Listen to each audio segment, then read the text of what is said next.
ইন্দোনেশিয়ার এক অচেনা জঙ্গলের গভীরে এমন এক গ্রাম আছে যেটার নাম শুনলেই স্থানীয়রা ভয়ে থমকে যায়। তারা বলে এই গ্রামে রাত নামলেই মানুষের শরীর আর আত্মা আলাদা হয়ে যায়, আর হাওয়ার মতো ভেসে বেড়ায় এক ভয়ঙ্কর আত্মা। তার নাম ক্রোমোলেও। যদি কেউ তার চোখের দিকে একবার তাকায়, মাত্র একবার তাকায়, তবে আর বাঁচে না। তারপর থেকে সেই মানুষটা দিনে যত স্বাভাবিকই হোক না কেন, রাত নামলেই তার শরীরটা যেন অন্য কারোর নিয়ন্ত্রণে চলে যায়। এমনই এক ভয়ঙ্কর রহস্যের মুখোমুখি হয়েছিলাম। আমার নাম হচ্ছে মায়া। আমি বুঝতেই পারিনি যে গ্রামের মানুষজন কেন আমাকে দেখে ভয়ে কাঁপছিল। আর আমি জানতাম না আমার ভেতরেই বাসা বেঁধেছে সেই ক্রোমোলেও, যে আমাকে ব্যবহার করে মৃত্যুর খেলা খেলবে বলে আমি ভাবতে পারিনি। আজকে গল্পটা ঠিক সেখান থেকেই শুরু। আমরা তিনজন ছিলাম, আমি, রাহুল ও সমীর। শহর থেকে বেরিয়ে যাচ্ছিলাম একটা ডকুমেন্টারি বানানোর জন্য। শুনেছিলাম জাভার একটা অজপাড়া গ্রামে একটা পুরনো বিশ্বাস রয়েছে, ক্রোমোলেও নামের একটা রহস্যময় আত্মা, যেটা নাকি মানুষকে পাগল বানিয়ে ফেলে। সে নাকি নরখাদক। এইসব গুজবকে মিথ্যে প্রমাণ করার জন্যই আমরা তিনজন ডিসিশন নিই সেই পর্দা আমরা ফাঁস করব। তাই শুরু করলাম যাওয়া। চারপাশে ঘন জঙ্গল, কুয়াশায় ঢাকা পাথুরে রাস্তা।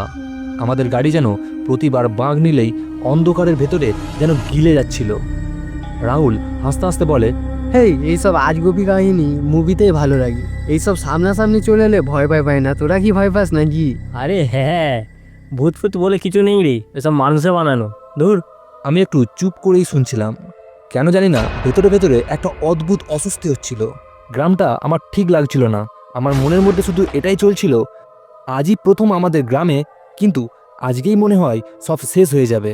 কিন্তু এটা যে সত্যি হয়ে যাবে এটা আমি কোনোদিনই ভাবিনি। এরপর আমরা গ্রামে ঢুকলাম। গ্রামে ঢুকতেই আমরা অনুভব করলাম কিছু একটা যেন ঠিক নেই। পুরো গ্রামটা নিস্তব্ধ, বাড়ির দরজাগুলো বন্ধ রয়েছে। মানুষজন কিন্তু ভেতর থেকে উঁকি মারছে, কিন্তু কেউ বাইরে আসছে না। একজন বুড়ি দরজার আড়াল থেকে কাঁপা গলায় বলল, ক্রোমোলেওকে জাগিও না, রাতের পর অন্ধকারে ওকে একদম ডেকো না। আমরা একে অপরের দিকে তাকালাম। তারপর অত কিছু পাত্তা না দিয়ে আমরা এগিয়ে গেলাম। গভীর রাত, চারিদিকে ঘন জঙ্গল, হাওয়ায় শব্দ যেন কারোর কান্নার মতো বাজছে। বাঁশ ঝাড় কাঁপছে, পাতা খসখস করছে। অচেনা একটা কাকের ডাক হঠাৎ চিৎকারের মতো শোনাচ্ছে। আমি যখন প্রথমবার ওখানকার ভাঙাচোরা ঘরে ঢুকলাম, মনে হচ্ছিল কেউ আমাকে টিমে ধরে রাখতে চাইছে। মেঝেটা ভিজে কাদা, কিন্তু কারোর পায়ের ছাপ যেন একটার পর একটা তৈরি হয়ে যাচ্ছে, অথচ কারোর দেখা নেই। হঠাৎ করে দরজাটা ঠকঠক করে শব্দ হয়ে বন্ধ হয়ে যায়। মোমবাতি কেঁপে ওঠে, আর ছায়ার মধ্যে একটা মহিলার অবয়ব দাঁড়িয়ে রয়েছে। এটা আমি পুরো স্পষ্ট দেখেছি। চুল এলোমেলো, চোখটা যেন রক্ত জ্বালার মতো, ঠোঁটটা তার কাঁপছে। ফিরে যা, না হলে মরবি। আমি কিছুই বুঝতে পারছিলাম না। হঠাৎ সেই ছায়াটা কাছে আসতেই একটা গন্ধ, পচা মাংসের মতো গন্ধ, শ্বাসরুদ্ধ হয়ে যাচ্ছিল যেন আমার। ঘরের দেওয়াল থেকে খসখসে আওয়াজ, যেন কেউ নখ দিয়ে সেই দেয়ালটাকে ঘষছে। আর একটা একটা করে ছবি ফ্রেমগুলো মাটিতে পড়ে যাচ্ছে এবং ভেঙে যাচ্ছে। তারপর শেষে দেখা গেল দেওয়ালে লাল রঙে কারোর নাম লেখা আছে, মায়া। এ কি, এটা তো আমার নাম লেখা, কিভাবে সম্ভব হলো? এটা কে কে লিখলো? এটাই বারবার ভাবছিলাম। চাঁদের আলো কুয়াশার ফাঁক দিয়ে পড়েছে। বাতাসে পচা গন্ধ, কুঁড়ে ঘরের বাঁশ কাঁপছে, যেন বাইরে কেউ হেঁটে বেড়াচ্ছে। ঘরের চাল দিয়ে যেন কেউ বারবার হেঁটে যাচ্ছে। পুরো ঘরের চালটা কাঁপছে। সমীর ধীরে ধীরে ফিসফিস করে বলল, মায়া, বাইরে মনে হয় কেউ আছে রে। ঘরের চাল দিয়ে কেউ মনে হয় হেঁটে যাচ্ছে, শুনতে পাচ্ছিস? এরপর রাহুল রক্ত গরম করে সে এগিয়ে যেতে থাকলো। সে বলল, দাঁড়া, আমি দরজা খুলে দেখছি শালা কি। কিন্তু আমি তাকে থামালাম। এরপরেই ঘটল আসল ঘটনা। দরজা নিজে থেকেই খুলে গেল। বাইরে দাঁড়িয়ে একটা কালো ছায়া, লম্বা মানুষের চেয়েও একটু উঁচু। তার চোখ লাল টকটকে, হাতের আঙুলগুলো অস্বাভাবিক লম্বা। আমরা বুঝলাম এটা কোনো সাধারণ মানুষ তো নয়, এটা সেই ক্রোমোলেও, যাকে মারবে বলে রাহুল এগিয়ে যাচ্ছিল। তাকে দেখেই আমাদের তো ভয়ে পুরো হাত পা কাঁপছিল। আমরা যা হোক প্রাণপণে জানলা টপকে পুরো জঙ্গলের ভেতরে পালিয়ে গেলাম সবাই মিলে। চারপাশে কেবল দম বন্ধ করা অন্ধকার, শুধু আমাদের হাঁপ ধরা নিঃশ্বাস আর পায়ের শব্দ শুনতে পাচ্ছিলাম। হঠাৎ রাহুল চিৎকার করলো, ওইদিকে আলো, চল চল চল। কিন্তু যতবার এগোচ্ছি আলোটা যেন ততটাই দূরে সরে যাচ্ছে। মনে হচ্ছিল আমরা এক অন্তহীন ফাঁদে আটকে পড়েছি। ছুটে যাচ্ছি তো যাচ্ছি, হঠাৎ পেছনের দিকে তাকিয়ে দেখি ক্রোমোলেও একবারে আমাদের পেছনে। তার গলার শব্দ যেন মাটির ভেতর থেকেও বেরোচ্ছে। তার গলাটা ঠিক এমন ছিল, তোরা আমার জমি থেকে পালাতে পারবি না। তারপর আমরা ছুটতে ছুটতে অনেকটাই দূরে চলে এসেছিলাম, কিন্তু এখানেই সব কিছু শেষ হয়ে গেলে ভালো হতো। আমরা একটা পুরনো মন্দিরে ঢুকে দরজা তার বন্ধ করে দিলাম। সেখানে দেখি মন্দিরের ভেতরের দেওয়ালে অদ্ভুত কিছু আঁকিবুকি করা রয়েছে। মানুষের মাথা, ছিন্ন দেহ আর ক্রমলেয় চিহ্ন রয়েছে। আমাদের হৃৎপিণ্ড যেন বন্ধ হয়ে যাচ্ছিল। আমি কাঁপা গলায় বললাম, এই গ্রামে কিছু ঘটেছিল। এই দানবটা শুধু কোনো ভূত না, এটা হলো কোনো গ্রামের অভিশাপ। তারপর সমীর ফিসফিস করে বলল, হ্যাঁ হ্যাঁ রে, গ্রামের মানুষরাই মনে হয় ওকে ডেকেছিল, এখন আর তাড়াতে পারে না শালাটাকে। হঠাৎ মন্দিরের ভেতর থেকে সেই বুড়ি বেরিয়ে এলো আর সে চেঁচিয়ে উঠে বলল, তোরা ওকে আবার জাগিয়ে তুলেছিস, তোদের এখন আর কাউকে ছাড়বে না ও। তখনই হঠাৎ দরজা ভেঙে ক্রমলেও মন্দিরের ভেতর ঢুকে পড়ে। রাগে ভরা তার চোখ, কি বিধ্বস্ত দেখতে থাকে। সে আমাদের দিকে এগিয়ে আসতে থাকে। তখন কে কি করবো আমরা খুঁজে পাচ্ছিলাম না। এরপর রাহুল এগিয়ে গিয়ে একটা জ্বলন্ত মশাল তুলে নিল। আজকে ওকে দেখ কি করি। এই তুই যদি দানব হোস তাহলে এই নে আগুন। কিন্তু এটাই ছিল তার সব থেকে বড় ভুল। সে মশাল ছুঁড়ে মারতেই পুরো মন্দির কেঁপে উঠল, যেন ভূমিকম্প হচ্ছিল। কিন্তু ক্রমলেও আগুনে পুড়ল না, বরং আরো ভয়ঙ্কর হয়ে আরো রাগে এগিয়ে এলো। আমরা দৌড়ে গিয়ে মন্দিরের গোপন পথ দিয়ে বেরিয়ে এলাম। আমি সামনে দৌড়াচ্ছিলাম, কিন্তু হঠাৎ পেছনে তাকিয়ে দেখি ক্রমলেও তার লম্বা লম্বা হাত দিয়ে রাহুলকে ধরে ফেলেছে। রাহুল চিৎকার করে বলছিল, মায়া, সমীর, পালা পালা তোরা। আমরা পেছনে তাকিয়ে যেই ভয়ানক দৃশ্যটা দেখি সেটা কখনো দেখবো বলে আমরা ভাবিনি। শয়তানটা তার ধারালো নখ রাহুলের দুটো চোখে ঢুকিয়ে দেয়। রাহুল চিৎকার করে ওঠে। এরপর এক কামড়ে রাহুলের মাথাটাকে দেহ থেকে পুরো আলাদা করে দেয়। চারিদিকে রক্ত ফিনকি দিয়ে বেরোতে থাকে, আর সেটাকেই শয়তানটা খায় যেন সে নরখাদক। এরপর রাহুলের দেহটাকে টুকরো টুকরো করতে থাকে। আমি আর সমীর চোখের জল ফেলতে ফেলতে ছুটতে থাকলাম। আমাদের বাঁচানোর জন্য সে নিজের জীবন বলিদান দিল। আমি নিজেকে কোনোদিনও ক্ষমা করতে পারবো না, এমনটা আমি মনে মনে বলতে বলতে এগিয়ে যাচ্ছিলাম। গ্রামের রাস্তায় একটা গাছের নিচে আমি আর সমীর বসে রয়েছি, দুজনেই হতাশ। এরপর সমীর আমাকে বলে, আমাদের এখানে আসা ঠিক হয় না রে মায়া। আমার ঘরে তো বুড়িমা রয়েছে, আমার কিছু হয়ে গেলে মায়ের কি হবে বল? তোদের সাথে আসাটা আমার একদমই ঠিক হয়।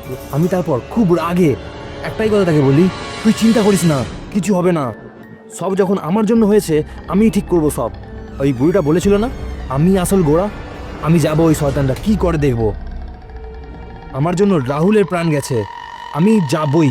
আর কিছুক্ষণ পরে সকাল হয়ে যাবে, আমি যদি না ফিরি তুই বাড়ি চলে যাবি। তারপর সমীর বলে, না মায়া, তুই যাস না, তোকেও মেরে ফেলবে রাহুলের মতো। আমি তারপর বললাম, বেশি বকিস না, তুই থাক এখানে। এই বলে আমি চলে গেলাম। কিন্তু ওকে ওখানে একা ছেড়ে আসা আমার একদমই ঠিক হয়নি। কালো মেঘে আকাশ ঢাকা, বজ্রপাত যেন ছিঁড়ে ফেলছে চারিদিক, বাতাসে অদ্ভুত গন্ধ, কুকুররা হু হু করে ডাকছে। আমি আবার দৌড়ে গেলাম সেই পুরনো মন্দিরে, যেখানে আমার জন্য আমার বন্ধুর প্রাণ গিয়েছিল আজ। হঠাৎ পেছন থেকে পায়ের শব্দ, ধুপ ধুপ ধুপ। কিন্তু আমি ঘুরে তাকাতেই দেখি কেউ নেই।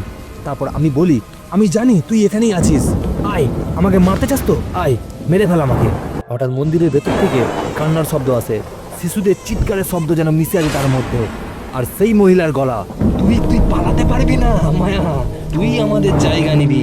হঠাৎ মাটির নিচ থেকে হাত বেরিয়ে আসে, কাদা ভেদ করে কালো আঙুলগুলো আমার পা চেপে ধরতে যায়। আমি লাফ দিয়ে সরে যাই, কিন্তু তখন পুরো মন্দিরের চারপাশে শখানেক ছায়ামূর্তি দাঁড়িয়ে রয়েছে। তাদের চোখ লাল, মুখ ফাঁকা, দাঁতগুলো ধারালো ছুরির মতো। তারা একসাথে চিৎকার করে উঠল, ক্রমলেও ক্রমলেও। আমি কান ঢেকে চোখ বন্ধ করে চিৎকার করছি, আর বজ্রপাত খুব জোরে জোরে হচ্ছে। আমার চোখে তখন অন্ধকার ভাসছে।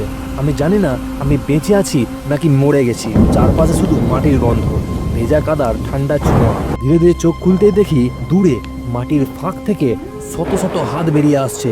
মাটির নিচ থেকে যেন অগণিত মানুষ উঠে আসছে, আর তারা আমাকে নিতে চাইছে। তাদের কোনো মুখ নেই, শুধু ফাঁকা গর্তের মতো চোখ, আর অমানবিক হাহাকার করছে তারা। আমি দৌড়তে চাই, কিন্তু আমার পা নড়ছে না। হঠাৎ দেখি সামনে দাঁড়িয়ে রয়েছে সেই ছায়ামূর্তি ক্রমলেও। তার লম্বা হাড়গোড় ভাঙা আঙুল দিয়ে সে মাটিতে অদ্ভুত চিহ্ন আঁকছে, আর যত সে আঁকছে তত মৃত আত্মারা মাটির নিচ থেকে আরো বেশি করে বেরিয়ে আসছে।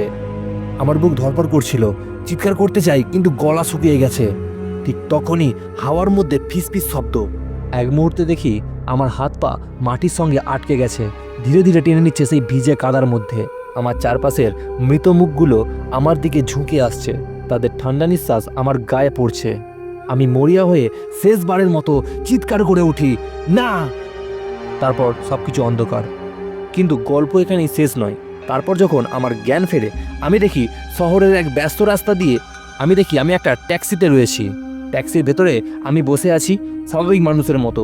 চালক জিজ্ঞেস করছে কোথায় যাবেন, কিন্তু সেই মুহূর্তে গাড়ির আয়নায় এক ঝলক আমি দেখতে পাই আমার চোখ সাধারণ মানুষের মতো নয়, শুধু ফাঁকা অন্ধকার গর্তের মতো, যেন সেই শয়তানটার মতো হয়ে গেছে। এরপরে ছুটে যাই সমীরের বাড়িতে, গিয়ে দেখি সমীরের মা মারা গেছেন। ওনাকে শেষকৃত্য করার জন্য পাড়ার লোকেরা নিয়ে যাচ্ছেন। সমীরের কথা গ্রামবাসীকে জিজ্ঞাসা করতে তাদের মধ্যে একজন বলল ও কোনো একটা গ্রামে গিয়েছিল, সেই গ্রামের শেষ প্রান্তে তার দেহ ছিন্ন ভিন্ন অবস্থায় পড়েছিল। এটা শুনেই আমার মাথায় আকাশ ভেঙে পড়ল। তাহলে আমার মধ্যেই যদি শয়তানটা থাকে, আমি যদি তাদেরই একজন হই, তাহলে গ্রাম থেকে বেরোনোর আগেই কি আমি নিজেই মেরে ফেলেছি? মানে ক্রমলেও এখন আমাকে পেয়ে গেছে, আমিই তাকে মেরে ফেলেছি। আমি বেঁচে ফিরেছি ঠিকই, কিন্তু রাহুল আর ফিরল না। সমীরের কথাও আমার আর মনে নেই। তাদের চিৎকার এখনও রাতে কানে বাজে। আজ 5টা বছর পেরিয়ে গেছে, আমি আর ওই গ্রামে ফিরিনি। শয়তানটা হয়তো আমার জন্য সেখানে অপেক্ষা করছে। ওই গ্রামে গেলেই আমার মধ্যে সে জেগে উঠবে এবং আরও শক্তিশালী হয়ে উঠবে। এখানে এক্সপ্লেন নয়, মুভিকে গল্প আকারে শোনানো হয়। তো বন্ধুরা, কেমন লাগলো গল্পটা? যদি খুব ভালো লেগে থাকে তাহলে অবশ্যই লাইক, কমেন্ট এবং শেয়ার ও সাবস্ক্রাইব করতে ভুলবে না। সাবস্ক্রাইবটা করে রাখো। আমি আগেও বলেছি এইটা শুধুমাত্র একটা রিমেক স্টোরি, তাই যারা মুভিটি দেখোনি তারা অবশ্যই গিয়ে একবার চেক করতে পারো। দেখা হচ্ছে পরের এপিসোডে।